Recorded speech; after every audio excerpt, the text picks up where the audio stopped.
everybody, and welcome to What We've Gained Through Cancer. So today is going to be a very positive talk, and I just can't wait to share with you what I've gained through cancer. And also, Aliesha will be joining me, and she will also gain what she has. She will also share what she has gained. Hopefully, we'll gain more from this. Okay, so Alicia's here now. Thank you for joining. Oh, waving to some of you here.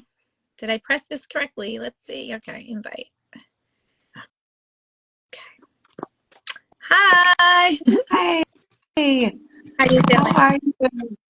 I'm doing all right. It is so Been busy. rainy here. It's the worst. It's just, I think I made a post the other day about, was it yesterday? I don't even know, but about just the rain, and it just brings you down sometimes. Yeah. It's been so windy here. Yeah. Yeah. I saw a tumbleweed that was the size of my car. Oh no. Oh my goodness. I know. I was like, okay, I'm not going out. I don't blame you. Yes. So I started just saying that we're here today for a topic of what we gained through cancer, which should be a very positive experience. So for this one, you should start, because this was the topic that came to your mind. I'm waiting. I just can't wait to hear what you're going to say. Oh. Oh, goodness. I've gained so much. I feel like I've gained so much from going through cancer, not just once, but 3 times. Yeah. And I think the first thing I gained after like the craziness of it all is just like what was most important to me. And it was like the little things, Mm-hmm. and not to waste time. That was something that I think was really good for me to learn. Yep. Something interesting that I learned, that I gained through my experience, was my faith. Mm-hmm. And that I didn't expect at all. Right. Normally, like, I don't know, the way my mind was going was, that would have been the last thing I would have thought, was that I would have found faith through Mm-hmm. that. Mm-hmm. You know, going into it, I had hope. Yeah. But to find faith, like, that was like hope on steroids, you know? Yeah. Yeah. And oh gosh, I should have made a list. There's so many things. I gained a lot of friends, met a lot of great people, Yeah. nurses, doctors, other patients. That was always very, very interesting and just enlightening, very enlightening. And oddly enough, I found peace too through it. And not that I don't have days that, Yeah. And that that's what I was going to say, that like sometimes on my page, I try to stay very positive, but not always. I put some funny things and some frustrations, but yeah. people will sometimes ask me, how do you do this? And the truth is that I'm not always so positive. And when you think of a topic like what you gain through cancer, some people might say, how could you see anything good in that? Yeah.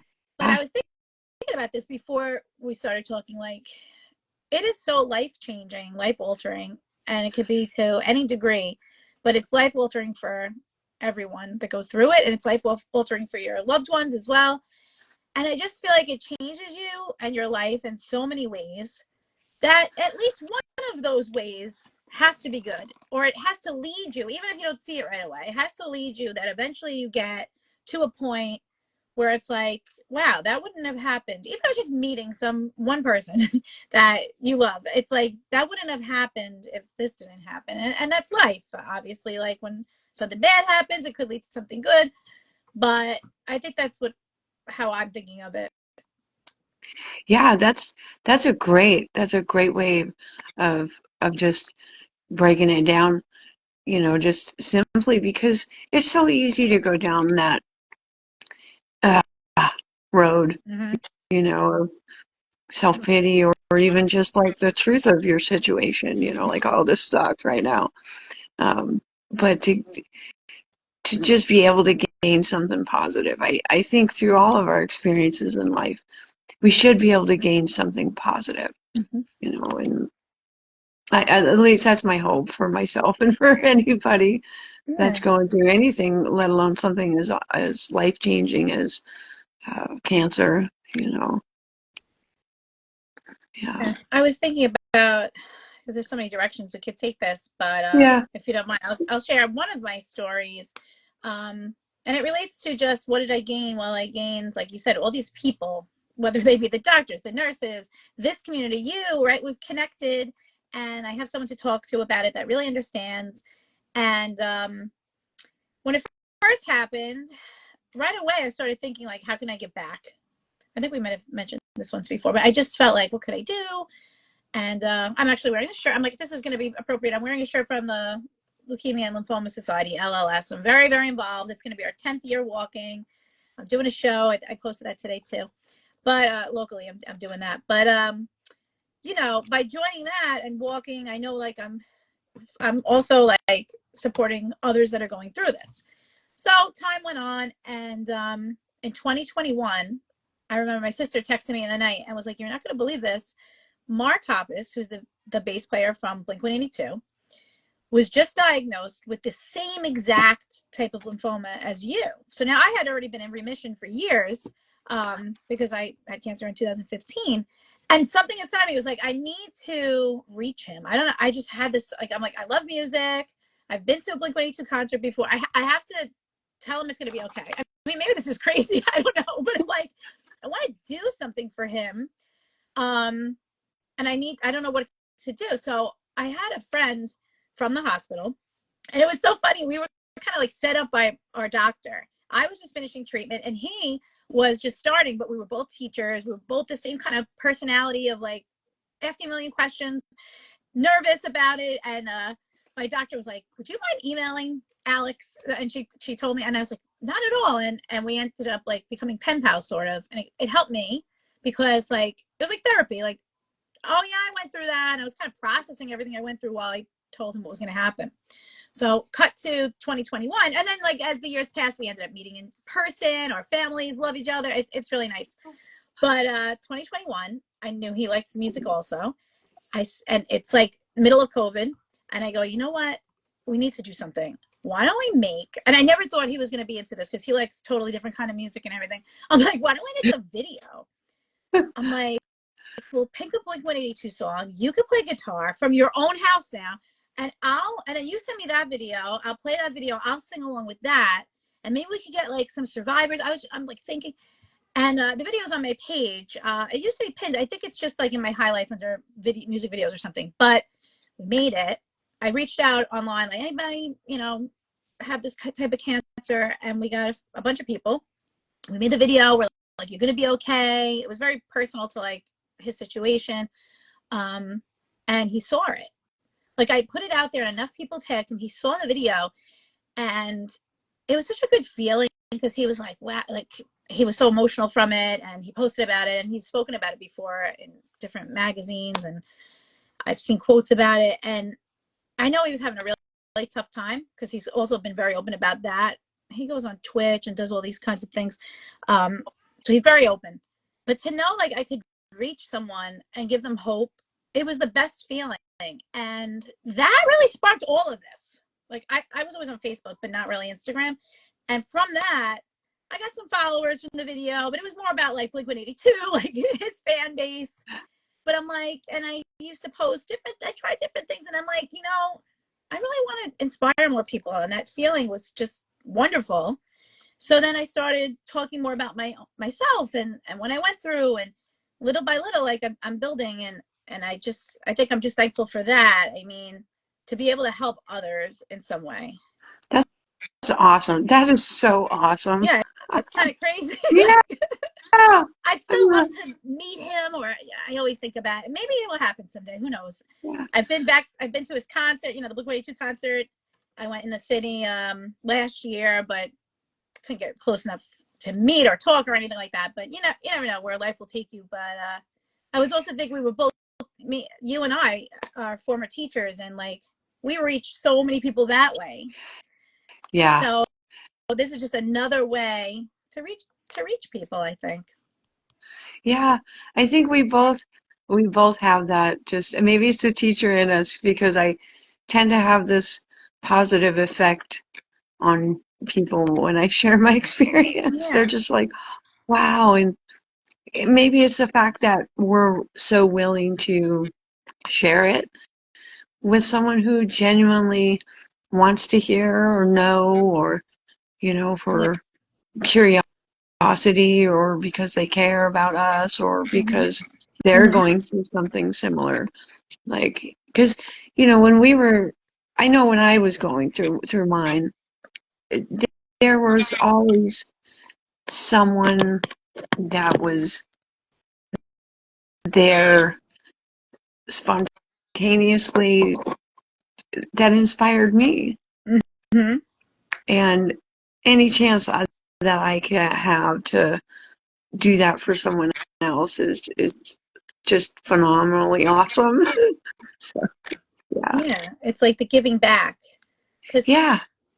it's so hard. Like you feel alone. I have such a supportive family, but they weren't going through it. So they couldn't ever really know physically what some of the stuff felt like, emotionally how I really felt. Then like you don't want everybody to be so worried. I felt like this tremendous guilt that because I was so sick, I was, upsetting them. It's sick, but I've heard other people talk about this too. Like it makes no sense. So like yeah, to be able to find some people that really know is a blessing. I mean, I guess like you're saying, like these random things. When I went back to work after I was sick, I went to a different school. I think I've told you this.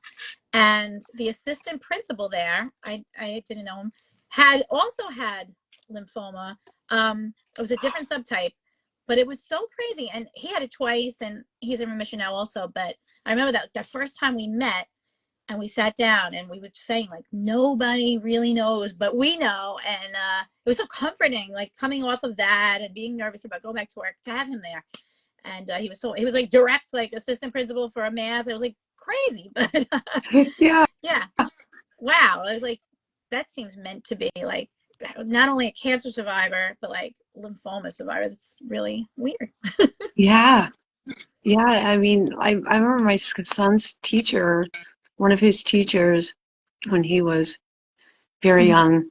Um, I, I didn't know it, and here I was already a one-time cancer survivor, and well, surviving with Mhm. cancer, and I'm just being a mom and doing school with him, and lo and behold, I go to like a mommy and me day, and meet the teacher, and we get to talking more. Like we had met, but we just got to really talking, and lo and behold, there she was, a breast cancer Uh-huh.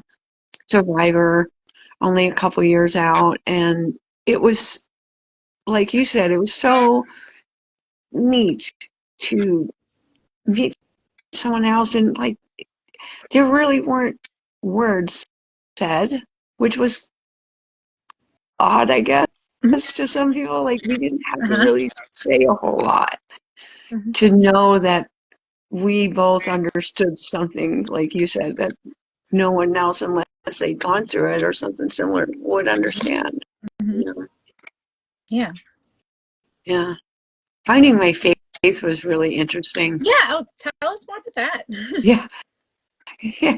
Well, after I, like, while I was in the hospital, and I had been in the hospital at about 2 months at this point, and just at a really low point emotionally, just like, I do not understand why this is happening to me, kind of, Mhm. was where I was at. And, I'm talking to my psychiatrist at the time, and I kept saying through in our sessions, like, I don't understand what I did that was so bad that that that this would be happening to me.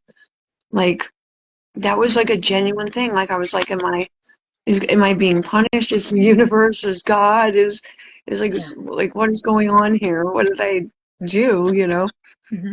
Which in my naive mind, I felt like I did something wrong. Like it was my fault I got Hmm. cancer. And it was the funniest thing because he just said to me, he goes, now I want to ask you a question. He goes, but you don't have to answer me. This is just for yourself. And I was like, okay. And he said, what is your faith? And in that moment, I realized I had no clue. I had absolutely no clue. And I had to ask myself, like, well, yeah, well, what do I believe in? And it was a journey from that point on, because I didn't grow up in a house where God was talked about. I didn't go to church, and Okay. just that was never a part of my childhood. And um, so to all of a sudden, while I'm in this crisis, to be presented with this question really was like took me inward thinking, and took me years, but because I was searching um, for the faith that I guess I felt in my heart, my gut. Like, I don't know how else to explain it, but it was like, okay, I feel like I know there's a God, so where is he? And I just got to searching, and learned about every faith that I could possibly get my hands on, and found mine after a few years. And it was amazing. It was amazing because it really just, like, I was strong through it all, Hmm. but that just took my strength to a whole new level, and it released a lot of Hmm. fears that I had been holding on to, because all of a sudden I had this faith that was like, well, it's in his hands, you know. Oh, it's yeah, it's not in my control anyway. Hmm. And it was a neat release to not have to carry a burden. Yeah. Yeah. I think And what you're making me think, like, it's like a control thing. You said the word control, but I think with a lot of people, especially me too, it's like that losing control that is so scary. And there's nothing, you're like, this is no matter what, this is, I hope even the doctors can't totally control it, depending on your genes and how far gone it is and this and that. yeah. So to have something that you can put your energy in, and something that will make you feel comforted is definitely great. So it was like so good that you found it. Yeah, and I've it's been a wonderful journey since too, because for the last 20 years I've got to share my story, my testimony Hmm. with with other people everywhere I go, to everywhere that wants to hear it. And it's always so, like, I get up there and I'm just like a nervous wreck, like, in my mind I'm like, I don't even know what I'm to say. But when I get up there and I speak, it just flows right out of my mouth. And then I have people at the end just like, wow, thank you for sharing that with me. And where I would have never thought, or what was that scripture again? Like, they were just like, wow, I never thought about leaning on my own faith that way. So you're reading at church, you're saying, but you get to discuss it a little bit too, or are you just doing the reading? Like, I think you're saying something that makes you feel like you get to, like, do some commentary on it, or Yeah, it's kind of like almost like it, a homily, I say, or like what it's it's. well, I kind of was for a few years. I was going kind of to any church that I could, Okay.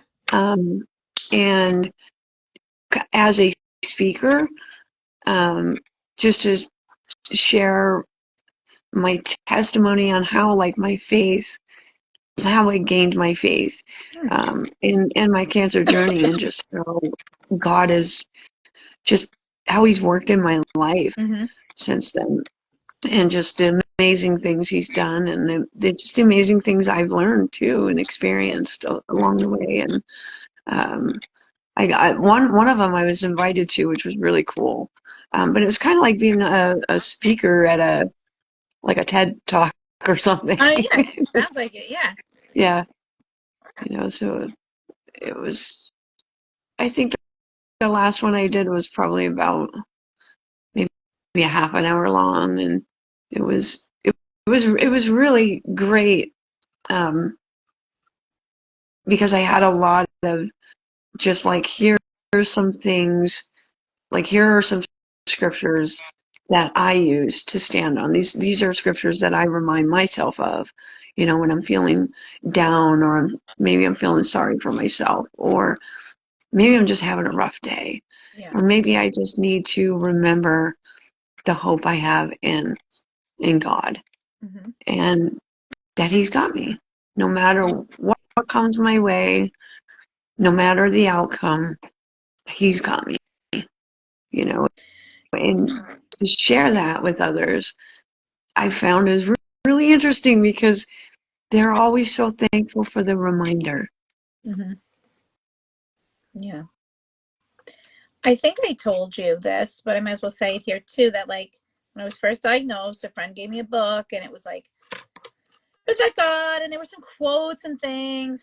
And at first I was like, oh, this is very inspirational. But then I went through all the phases of grief, I guess, or whatever you would call it. And I started getting like angry and thinking like, well, but okay, I'll get through it. And I'm trying to make myself like be positive, but I'm like, well, why? Why did this happen? And I think in the end or during treatment, I just started to think to myself, like, but God's not doing this to me. This is just something that happened. He didn't do this to me. It's something I have to get through. And hopefully he's going to help me get through it in whatever way. I don't know. I started thinking of it like that. Yeah, Do I sometimes still question? Yeah, to be honest, sometimes I still think back, but then I think like, but I'm fine. I'm like, and you yeah, could say like that's a blessing, and but then I think of my friends who didn't make it. It's very tough. I don't know. yeah, Then I think about like, well, why them? And these are hard yeah, questions. I don't need to put you yeah. on the spot. I don't It's think it's I just hard not to ask those yeah. questions, isn't it?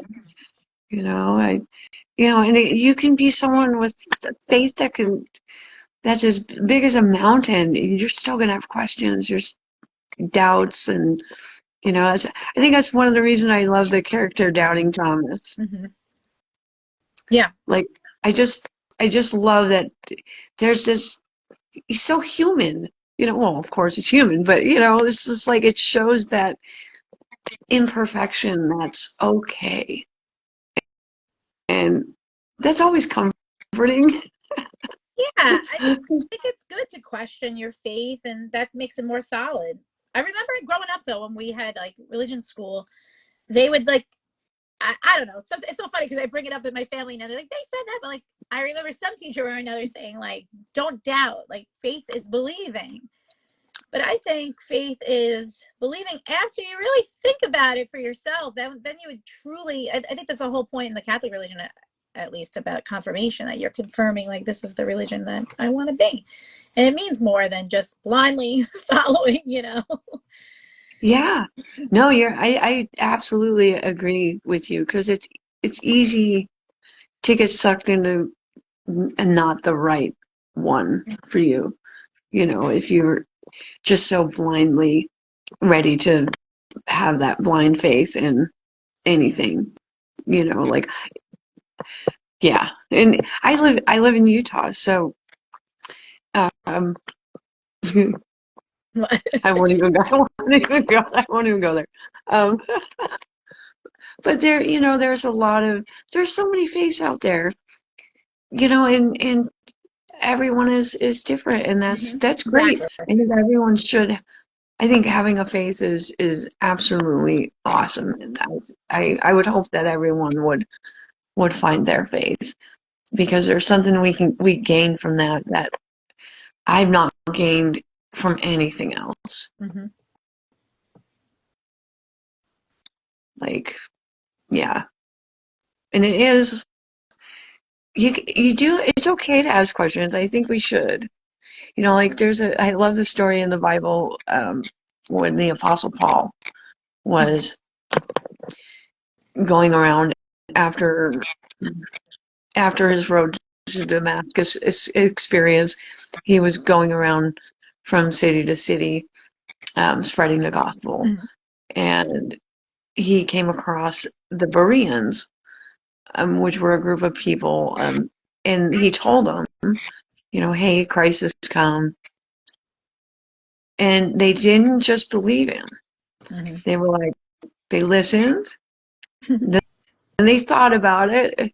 Then they went home and they checked their scrolls. Like, they're like, yeah, let's check the prophecy. Like, was that supposed to happen that way? And let's check it out. Let's make sure. Let's double check. Yeah. And I love that story, because Paul commends them for doing that. And I think it's great that we think about our faith and we think about what we believe in, because that's going to end up being like the root of Mm-hmm. us, the core of us, and Yeah. that that affects our whole life, the core of us. If we're positive, um, going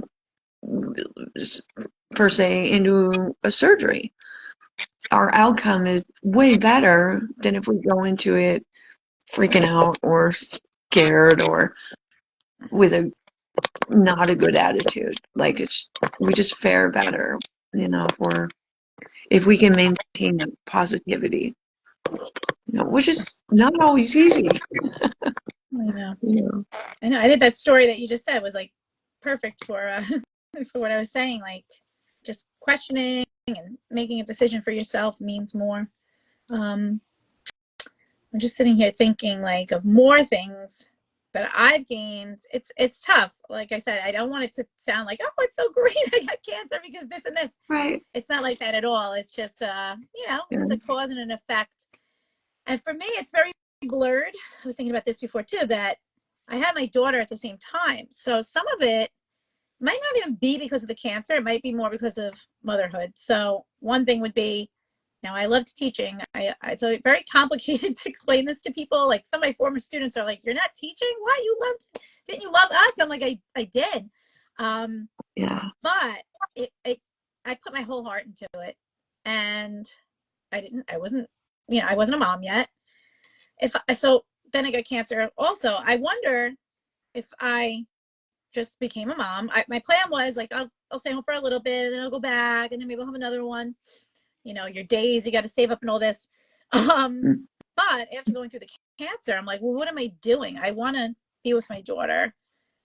Like, my daughter is perfectly happy with my mom taking her to school, and my mom is loving that too. But I just always like, it should be me. I want to be there for her. Of course, financially and everything. There's all these different factors that play into that.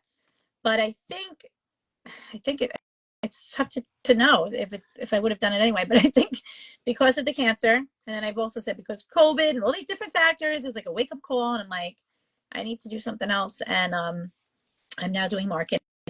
I work from home, and I get to do a lot of activities with my daughter. I'm at the school a lot, volunteering, whatever it is. I'm just That's more involved. awesome. I know people now, whereas before I'd come, I'd pick her up every once in a while, and I'd see people I didn't know. Now I'm part of like that community. So I'm happy about that. Um, and the new career, it's like sometimes with teaching, you feel like, oh, I devoted so much to this. The tests you have to take and the degrees and all, I can't do anything else. But just because I'm like great at math and teaching it doesn't mean that I'm not good at other things. And I'm glad that, like, in my life, I know now that I tried something else. That's hard for people to do, like, to switch totally.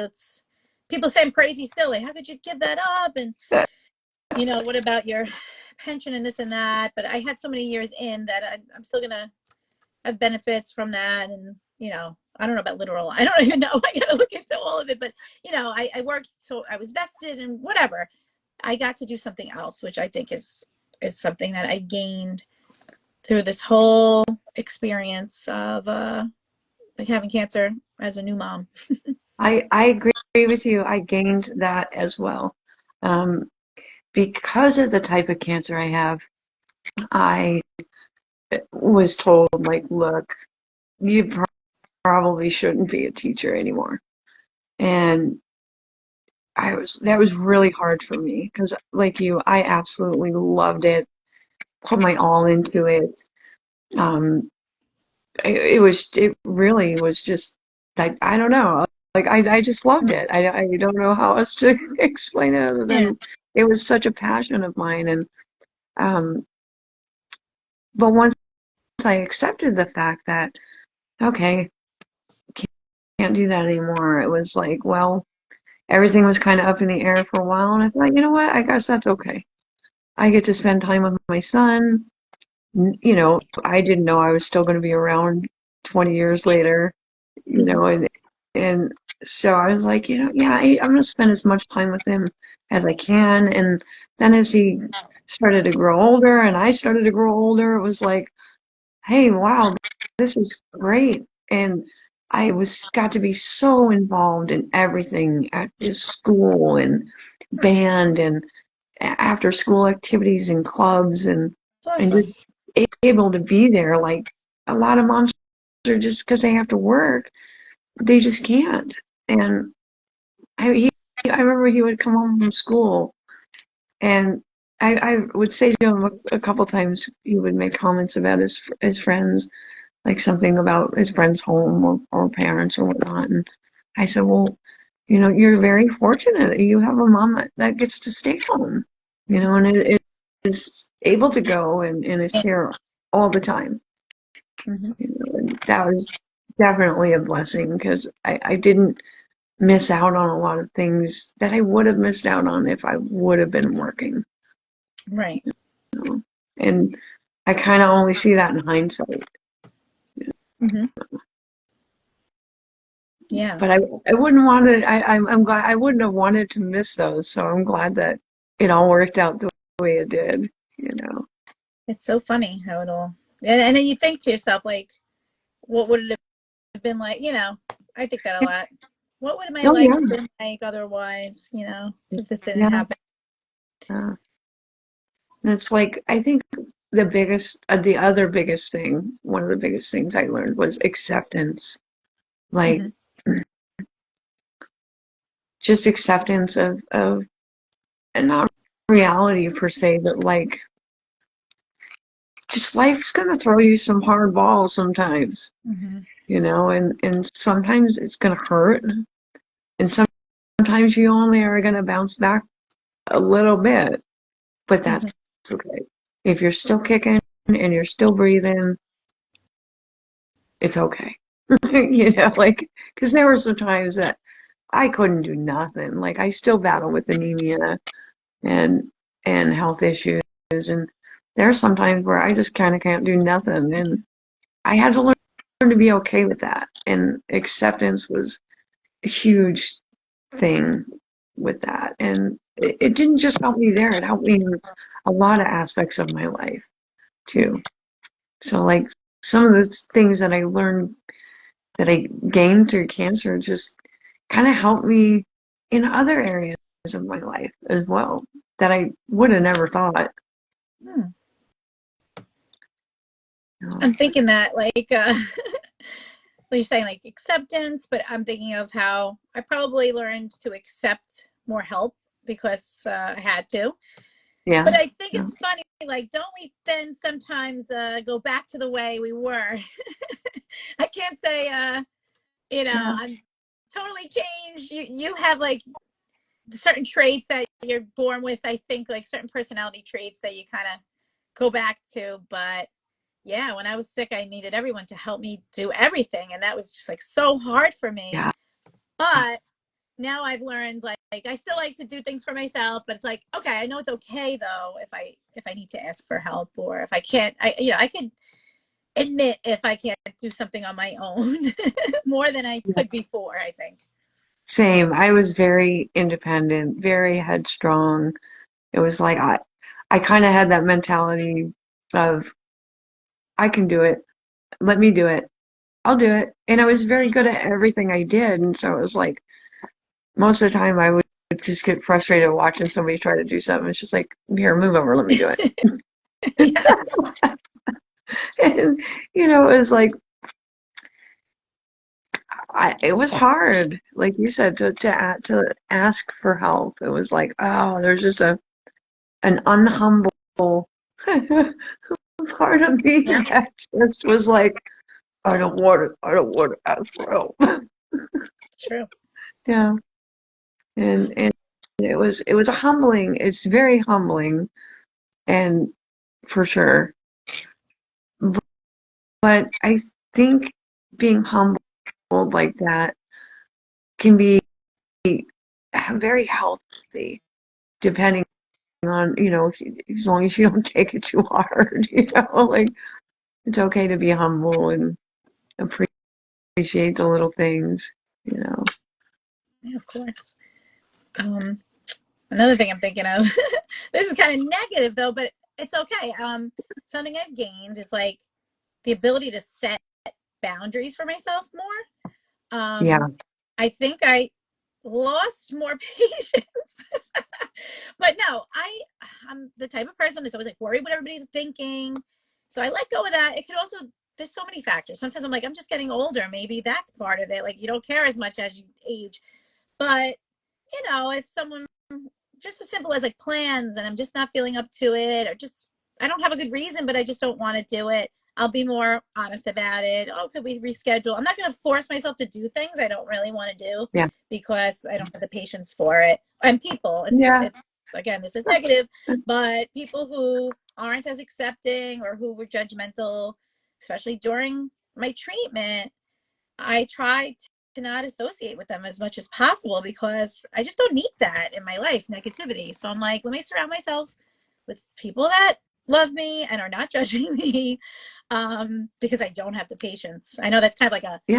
I don't know, like a double negative or something, because like I gained this type of No, actually, no, way of no, thinking. that's a really good one because I gained that too. Like I mean, I had boundaries before, but I had to learn to make new boundaries. Like, because I'd never seen people behave in the way that I was seeing people behave, and it was like, hey, that's not acceptable, and it was like, okay, you're cut off, you know, I'm sorry, cut off. Yeah. And, and I've, it seems hard and harsh, but when you're dealing with what we deal with, the last thing we need is more stress, you Right. know? Because I think like, did they really mean this? Maybe it was coming from a different place, but then I'm like, no, like look what I was going through and still go through, and I think about what was said or done, and I'm like, it really wasn't right, and I shouldn't accept it, and I don't need to, and I just try to remind myself that, because I'm the type of I'll overanalyze, and I'm like, oh, maybe Same. I shouldn't have maybe I should let them back in my life. Not that I don't even know if I could say I ever really cut somebody totally out, but I just try to lessen the interactions if possible. Yeah. I Yeah. love them at arm's length, as I like to say. Yeah. I see Yeah. my sister's on. Hello. And in the comments, she said, you did enough things you didn't want to do during your treatment. And it's so true. We were forced to Yes. go through so much that we don't need more more of this. Yeah. Yeah. Yeah. Yeah. It, oh, and and I think I also learned not to waste time, like with things that don't matter Mm-hmm. to me, you Yes. know, like because everybody's different, so I can't just say that and Yeah. expect just everybody to understand what I mean and what that means to me. Um, but like after my first cancer, I just thought, you know what, I don't care anymore what anyone thinks. Mm-hmm. And I still struggle with it now since my husband's passed, but like my face, you can't hide your face, Mm-hmm. you Mm-hmm. know, and my facial paralysis is very noticeable. And for the longest time, I walked around like this, Mm-hmm. just not showing this side of my face. And because people's eyes are drawn to that, you know, and it's natural. It's natural. Our brain sees something different, you know, Yeah. our brains are trained to recognize faces, and it recognizes, hey, that's different. So our attention is brought to it, but not everybody knows how to act when their brain does that. Yeah. And so I had a lot of bad experiences with that, and only from adults, oddly enough. Kids were great. I always said I wish everyone could be like kids. Um, but after a while, it was like, I don't even care. I don't even Mm-hmm. care. Stare all you want. Yeah, I got a big scar on my back, and yeah, I had somebody ask me if it was a burn. One time I was swimming, and I was like, "Oh no, it looks like a. I guess it looks like a burn, but no, it's not a burn." And that was kind of cool because they were just asking Yeah. questions. Like that doesn't bother me at all. Like ask away. You know, it's just when people like start whispering or saying weird remarks or staring and not saying anything, that's just makes me feel weird. Of course. Yeah. Yeah. That to gain, which was something I had to learn. I had to really learn some coping skills and how to, you know, shake off those negative feelings I was feeling when people would notice, Mm-hmm. you know, and learn to smile anyway and show my teeth anyway, even though it was crooked or, you know, my eyes don't blink at the same rate or, you know, whatever it was that someone thought was odd, you know, like, nah. I even like I even went and started having a Botox treatment Really. on the side of my yeah, on the side of my face that is perfectly fine to dumb it down to match the side of my face that doesn't work as well. Mm. Just to even it out, which works well. I'm a little overdue, which I right now I don't care. Yeah. I mean, if it makes you, whatever makes you feel good, if you're doing it because you feel good, great. Yeah, But like you and said, as long as it's not for these other people who have to say something. I don't understand people yeah, sometimes. yeah. And I do it because it makes other people feel more comfortable. And I mean, Okay. not that it doesn't like make me feel good when I look in the mirror and my face works more evenly, like it does. And that's just a mental boost. But in the back of my mind, I know, well, this isn't, Hmm. it's not permanent. You know, it's not a permanent fix, and it's all going to come back. So there's I have to make sure I don't get caught up in that. You know, like, oh, I have to look perfect kind of thing. And it's like, no, Yeah. you Someone know, someone and is saying in the chat, do what makes you happy. Forget everyone else. It's yeah, so true. yeah, it's so true because, you know, we'll stress ourselves out just thinking about what other people think, you know, Yeah. and yeah, I'm just like, nah, you I know, mean, the closest I could say to anything to relate to that is when I was losing my hair in my own house. I didn't.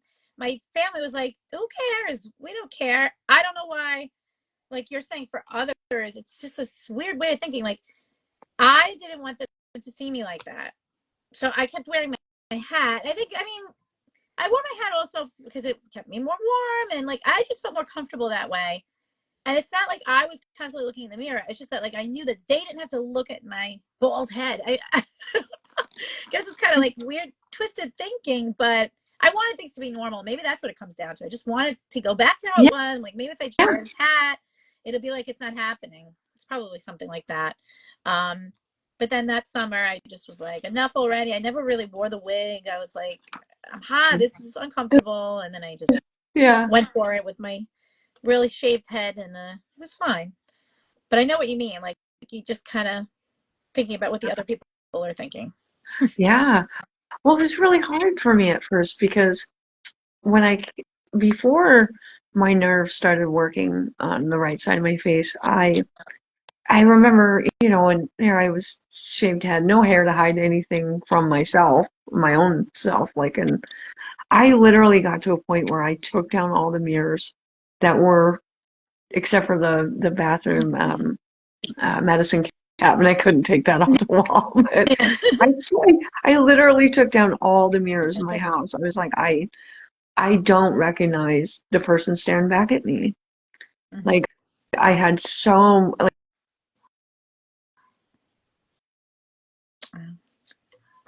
So I don't know if you could hear me, but it's frozen for me. For like, I don't know if anyone wants to say in the chat if Alicia is frozen for you too. But in the meantime, maybe she can reconnect. I totally agree. I don't know. Someone tell me if you can hear me. I don't know if the whole thing's frozen, if it's me or Alicia, but yeah, I just don't know how people could just have to say something. But there always are people that have to say something. I'm frozen too. I don't know. But oh, you can hear me, but I'm also frozen, I guess. Let me see if Alicia came back. I mean, I could start another one, or else we could continue at another time. I don't know what I could do. Oh, I'm not frozen. Okay, good.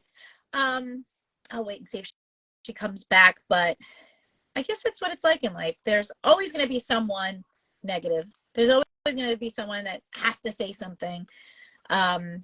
It's just unfortunate. I was going to ask in a few minutes probably, but I might as well ask now if there's anybody in the chat who wanted to join, like on camera. I know it's kind of putting people on the spot. I always do this at the end. If there's anybody who wanted to join at the end, now actually, you could let me know. But I'm just thinking about.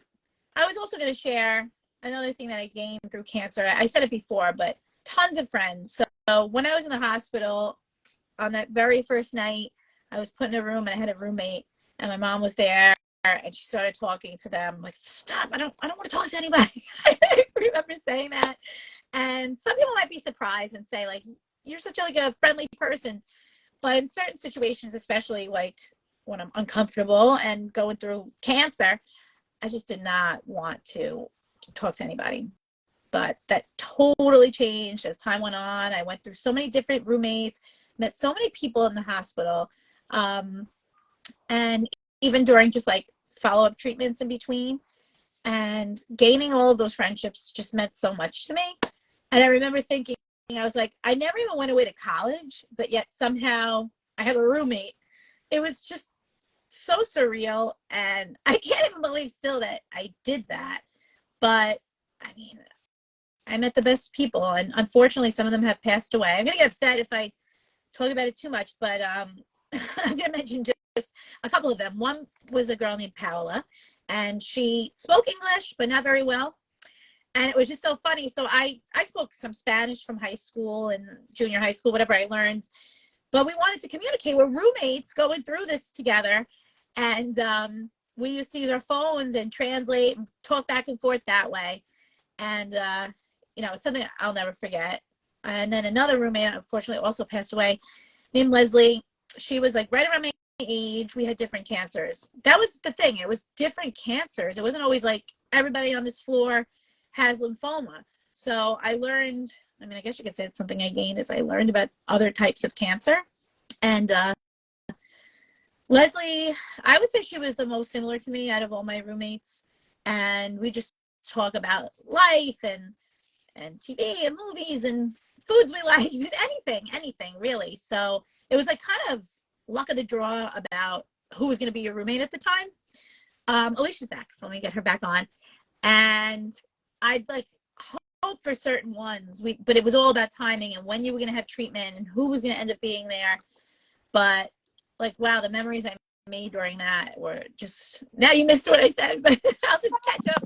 I'm saying, I said, let me keep it going a little longer because we want to conclude in our typical way. But I was just saying, like, I had all these different roommates in my hospital in Hackensack, New Jersey. That's where I was treated. And at first I didn't want to talk to anybody, but I met such wonderful people. Some of them I keep in touch with still. Unfortunately, a couple of them passed away, and it was just so hard for me. Like, I found out about it later. We were roommates, we'd keep in touch, but then, like, I found out either through their family or Facebook, they didn't all have the same type of cancer as me. So, you know, I gained those friendships and those memories, and it was just, like I said, surreal. I can't even believe I was there. But meeting all these people and getting so close because you're like literal roommates, more than once, some of them, like for 5 days at a time. It was just really special. I don't know if you went through anything like that. I had to stay at the hospital overnight. I feel like I didn't even, I always leave out the most important part, like because I was there overnight, these roommates, like it was literal, we lived together for days at a time. Did you do anything like that for treatment? No, yeah, well, I I had to stay at a hostel during my breast cancer treatment, Mm-hmm. and that was really interesting because I wasn't sure how that was going to go, and I didn't end up having to share a room, like roommate, even though it was set up that way, like kind of like a dorm type scenario.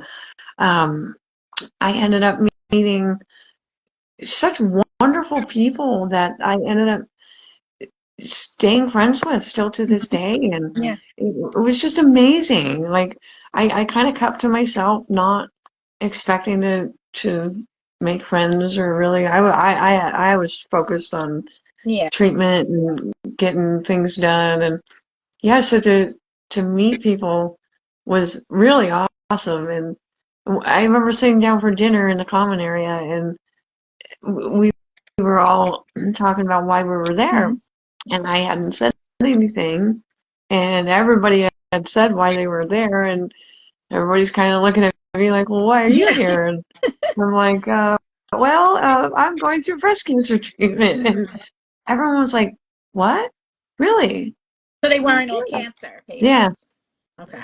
they were just regular people, Yeah. and one of them was an older lady, probably in her 50s, and she was just so shocked. She's just like, wow. She's like, I, if you wouldn't have said anything, I would have never known. Mm-hmm. I'm a good masker. Right. But I think Sometimes to my have folly. we have these Yeah. preconceived notions of like what cancer looks like too. Yeah. I've seen people post about this, like cancer, this is cancer, this is, I think I might have even made a post like that. It's so true. Like, I knew nothing about it before. Like, I knew what they show on TV and movies. So I expected myself to be like really skinny and like, but meanwhile, I gained weight because of steroids and like these things that I never knew before. So I guess you could say another thing I gained was like being more educated about cancer. Yeah. So, That's definitely something I gained. yeah. And to advocate for myself like that, I didn't Oh, know that's how a to. big one. Yeah. Yeah, I didn't know how to do that. I went into life, adult life, thinking doctors knew everything, Mm-hmm. and no, they would never do something that would hurt you or make a wrong decision, and Yeah. I was, yeah, no, I learned. I think this goes back, wasn't that like our first topic, right? About being misdiagnosed and all that. Um, but, but I was actually talking to somebody recently about that. And I think, I don't know, in my parents' generation, especially, I'm always saying to them, like, ask more questions or like, it's okay, like, not to see doctors as these authority figures, even though I love and respect doctors. So don't get me wrong. But Absolutely.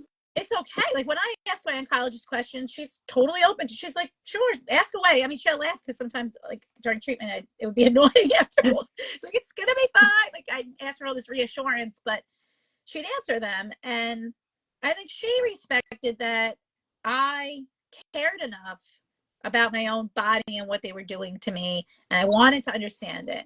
And I knew I wasn't going to understand it on the level of the doctors, but it's like, why am I getting this pill? What are the options? Is this the only way that you could do this part? You know, Yeah. and there were so many different points. Like at one point, they were doing the biopsy on my lymph node. I had to get it taken out over here. And I'm like texting with my sister. I don't know if she's still here, but we're texting back and forth, and they were going to put me out. Somehow I got through all of this would never actually be being put out, like general anesthesia. I don't know how, but she was like, wait a second, I had this big mass in my chest, and she's reading, and she's like, I don't think they can do that with that mass in your chest. Now I don't know if they didn't get to that point, maybe because they had said like, we're gonna put you out, and then like they came back, I mentioned this, and they're like, no, we can't do whatever they were gonna do. And they used some other kind of like medication where I was like out but not totally. I don't know the names of anything anymore, and it went fine. But yeah, it's like you have to really ask and just make sure. But now I think what should I even call it, like it's to an extreme. And like my dad just had something done, like I'm like asking all these questions, like I don't know, maybe it's too much, because I'm always like in the back of my mind thinking about when I had cancer, the doctor didn't know, or he didn't do the right tests, and I waited so long to be diagnosed. Like every step now, whenever a family member has to get something done, I'm like, wait a minute. Did you do this? Did you do this? Why is this happening? And some people don't want to think about it that much, but I still think it's important. I think it's so important. I do too. Like I've taught my mom to, and she's thanked me for it, for to how to advocate for yourself. Mm-hmm. How important it is to advocate for yourself. Yep. And otherwise sometimes they will just do what maybe that's not what you want. Right. Yeah. Like I know with my breast cancer, I went into it knowing what I wanted, and because I had already been through cancer once before. So it was like I know how this works. It was like, okay, I know you guys are gonna meet, a bunch of you are gonna sit around, and but I already know what I want. It's like just so I made my decision, and the doctor was like, wait a minute, let's talk with the tumor board, and and I was like, okay, I'm telling you what I want and why I want it, and because I only had it in one breast, but I was like, take them both. Yeah. Just take them both. I don't want any chance of a reoccurrence, and that's just my decision. Just that's what I want done. And in his mind, he's looking at a 30-year-old woman, and thinking, no, she doesn't. She's not going to want that, really, And once they met, the tumor board met. They came back and they were like, yeah, that's what we're going to do. We agree that that's the best route. And I'm like, yeah. And I think if they wouldn't have, I probably would have went somewhere else. Yeah, because what's right for you. Yeah. Yeah. And it was like with my head and neck cancer, it was really interesting because they had to remove a major saliva gland in my cheek. Okay. So I don't have as much saliva that I normally would. And your saliva glands your brain doesn't control your saliva glands, which I didn't know this. They have their own nervous system. Really? And yeah, so when you put something in your mouth, it's triggered by its nervous system to release saliva into your mouth. And sometimes when they remove a saliva gland, those nerves will grow to the surface of the skin, so that when you eat, when I eat, my cheek sweats. Wow. Yeah. And it's called Fry syndrome. And I had met my new head and neck doctor, and I told him we were getting to know each other, and I was just telling him all the things that I understood so that he would know that hey, I know a lot about my condition, and I'm thinking, it's good for him to know because anything that maybe I don't know, he can tell me. Yeah. And I tell him that, oh, hey, I have Price syndrome. And he was like, he just stopped and was like, you're very knowledgeable about your disease. And I was like, Oh, well, it's my disease. I good. should know. Exactly. Good for you. Yeah. It was kind of a funny moment, though, to surprise the Yeah. doctor. Yeah. I definitely found my sense of humor, too. Yeah. You don't think you were like you had one before though? Yeah, I had one before. I was always kind of like a happy-go-lucky person, but like I really leaned into that Yeah. when it was like it just worked so well. Like laughter really is some of the best Mhm. medicine, and I have to share this real quick because Yeah. it's just Sure. so funny.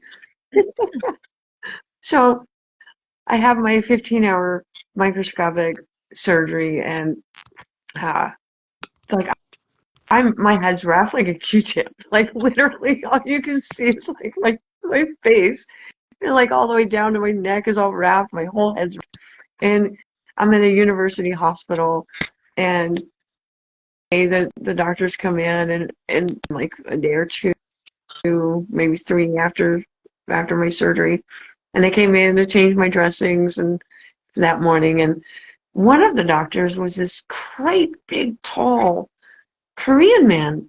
And it was kind of odd to me because I was like, wow, I've never met a Korean that tall. Like, Mhm. he looks like he's Samoan. He's Wow. huge. Like, he's so tall. Like, he's got to be like 6'7". Oh my gosh. And very serious. Very, very serious. Always come in the room. And I just thought, I'm going to mess with this guy. And so he comes in the room and he's like, how are you doing today? And I'm like, doing all right. Doing all right. I'm like, doc, I said, um, you're the first man that's ever been inside my head. And I'm waiting, like I keep a straight face. And I'm just waiting for like a Anything. moment. And all the things he looks at me, smiles, and goes, oh, don't worry, I didn't see nothing. Oh, And the whole room like turned into just laughter. yeah. And it was so great. Like it was such a great moment. Because like I had everybody laughing, and like that was I did not expect him to have a retort. Like, Exactly. yeah, I'm I so glad you was not did. expecting that. That made it awesome. I think it's these interactions with our doctors and nurses that are so it helps you get you through. Maybe they're trained to be like this. I don't know, or they just are such special people. But I've also had like great interactions with mine, and I've met so many great people. But they're from all over the Yeah, world. So I think that is pretty awesome too. Like my oncologist, at least, not only are they from different countries, but they've traveled the world. So you like get different perspectives, and it's just really great to be able to meet these people. I mean, could we have met in another way? I wish. But what right. way? I don't know. Yeah, It's like I heard a I quote mean, once, like you meet the best people in the worst way possible. yeah, yeah. One of my oncologists who just retired. Um, I'm actually still friends with, and went to his retirement party, and he invited me, and I was like, oh wow, like this is so cool. And he had a few other patients that were there that just we just connected, in a more friendship way on a personal level instead of just doctor patient, and that can make a huge difference. Yeah, now I have to share this. I know we went a little over than we said, but um, yeah, I'm very excited. I think I said this another time to to go back and get my yearly exam, which sounds weird. Why would I want to go to the doctor? But I had COVID a few weeks back and had to cancel. So when I was sick, I hope I didn't tell this story on air already, but it's okay if I did because it relates. But one of the nurses had to call me back because they were deciding if I should go or not. And in the end, we rescheduled. And he answered, and it turned out to be a nurse that I had in the hospital when I used to stay overnight. And he was like, so again, this is 2015 now, 9 years ago. And his nickname was Z. Um, so I think he might have even said like, "This is Z," and I was like, "Wait a second, what?" So he's in the office now because it's like a cancer center and then a hospital attached. And now I go to the cancer center for the checkups, and then you would go back and forth during treatment, and then now it's just like once a year at the center. And he's like, "Yeah, I spent 19 years in the hospital and doing overnight shifts, and now I'm in the office, so I'll get to see him." But he was like, "You remember me?" And I'm like, "Of course I remember you. Like, that was like such a crazy part of my life. I remember that I was on a blood thinner, and the first time I went home after getting treatment, my nose was bleeding like uncontrollably. I was so scared. I called, it was like the middle of the night. So I called the hospital floor. I knew they would be there. He answered, and he's like, "Oh, just take one shot. You'll be fine." Like, instead of the two I was having. So of course I remember him. I couldn't believe he remembered me. I'm thinking like, you had so many patients. It's different. Yes, I had a lot of nurses, but I remember so much because it was so traumatic. But then I think of my students and I'm like, I remember them. But sometimes I don't remember all the names. Like if I see someone out in public and maybe we didn't connect as much as a different student, but like I'll recognize them. But for him Yeah. to remember me, it was like really special to me. But I'm like, my story was unique. Like I had just given birth. Like I guess I could see how he would remember me because Yeah. I'm so young, and I think I did stand out Yeah. in a lot of ways. Yeah. I probably talked much more than a lot of the other Yeah. people Well, did. yeah. Yeah. No, I probably am the same way because, I'm 45, but I don't look 45. And and then when I was going through it, well, every time I've gone through cancer, they're all just like, and I'm surrounded by normally elderly, Right. people, and they're just all looking at me like, again, I see a lot of sympathy, like, oh, that poor young girl, Yeah. I'm just like, it's all right, you guys, it's okay. Right. I feel, yeah, I feel, yeah, I feel for you guys, and so we just kind of look at each other like none of us really want to be here, but Exactly. we're here. Yeah. Um, So I but put in yeah, the chat if anyone wanted to join us on camera. I would like to say that because we've had some times where people did. I don't see anyone saying yes. I guess I'll just say it one last time, but otherwise we'll probably wrap up. And we really thank everyone for joining. Even if you're watching this yeah. back later, I know some people said they might do that. Thank you. And, Thanks, we're everyone. always open to, yeah, Yeah. if anybody wants to like suggest a topic and let us know or anything, or come on, want to come on in the future, let us Yeah, know. Any final thoughts absolutely. though, like to sum this up? I'm trying to think like a good way to sum up the whole idea. Oh, well, I think perspective is everything, really. I mean, it's so easy to go down that negative road, and Mm-hmm. not that we don't, and not that Right. it's not okay to go down that road sometimes, and perfectly natural, but we can pull ourselves up out of that, and it's really a choice, and And, and I think having each other, because people ask me this a lot, how are you so yeah, positive? It's like leaning on other cancer patients and survivors and family and friends. But really, even just, I tell people all the time, like, just send me a message. I talk to people all the time about random stuff like that are, on my Instagram that we've never met or even talked like this.